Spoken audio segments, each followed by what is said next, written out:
We're talking a little bit of free agency draft needs, specifically the draft, because really the combine is coming up. It's on our radar. It's right there. I can see it. Yeah. The college boys they're ready. Hey, you know what? What? I wish that Calvin way too much Johnson coffee today. had that same amount of passion right now, because it doesn't look like he's going to play, which means the Lions might be looking for a wide receiver, but I defer to you. I think that's their biggest need right now is the Calvin Johnson. I think with Calvin Johnson retiring or without him retiring, they were still going to need to address the wide receiver position. Matthew Stafford, of course, for many years have been known just being able to sling the rock, the strong arm.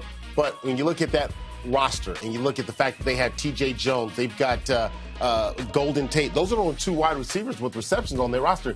They need to address that, all through the draft. Draft number 1 through 7 needs to be wide receivers. Of course, I say that jokingly, but they need to put some attention to this. Calvin Johnson, the all-time leading receiver for the Lions, 11,619 yards, no longer. Did their release of Joyce Bell do anything for you?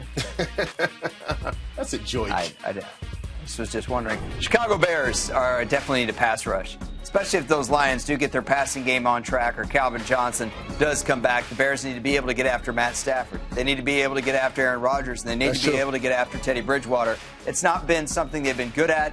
35 sacks, I wouldn't say it's paltry, but it's not a strong number. And this is a team that really needs to get back to really the old days of this franchise when they did get after the quarterback. Their secondary is not strong enough to mitigate the lack of a pass rush the way other teams are. I would like to see them go get that edge rusher. Obviously, Jared Allen did not work out. He's in Carolina. Well, and let's get to the Minnesota Vikings, though. The Minnesota Vikings, they also need to address the wide receiver position. You remember there was a time when Cordero Patterson was supposed to be the it guy. I enjoy watching him return kicks. Yeah, I know. That's all he could do because, of course, we knew that he couldn't comprehend, or at least that's what the talks were. He couldn't comprehend North Turner's offense. Mm-hmm. So they haven't had a 1,000-yard receiver since 2009. Stephon Diggs did well last year, but he's not the man. I mean, you look at what they did with Mike Wallace. Okay, I think he's just overpaid. Let's just call it what it is. They pay him all that money, but he hasn't come in and stepped up in a big-time fashion. So I say that they need to address this position right away. So you're saying they have 2 2s and no 1.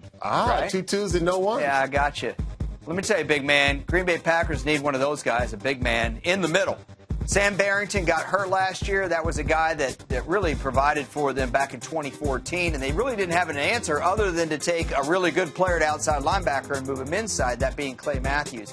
That said, they've got 2 free agents at outside linebacker, including Nick Perry, which means they're probably going to have to move Clay Matthews back outside, which means that now you got to put somebody back in where Clay Matthews just left. Now, if Sam Barrington's that guy, okay, but I think it wouldn't hurt to get either a potential starter there or some depth. And I'm not saying the Packers need to draft an inside linebacker in the first round, but I do think it's something they should address in the first 3. Yeah, I totally agree with you, especially their defensive coordinator known for, having exotic defenses. He's going to have to draft a very smart inside linebacker that's going to be able to run his high volume defense. That's right. If Clay Matthews is rushing the passer, somebody's got to be dropping in coverage, right? I am scared, though, if he gets to the outside position. I don't want him breaking my brother's all-time sack record for the Packers. That is all you care about. That is all I care about. KGB, man. KGB. Hey, I tell you what, we are going to be at the Combine. We mentioned it a little bit earlier, Akbar and I did. February 24th, coverage kicks off here on NFL Now. You need to check that out.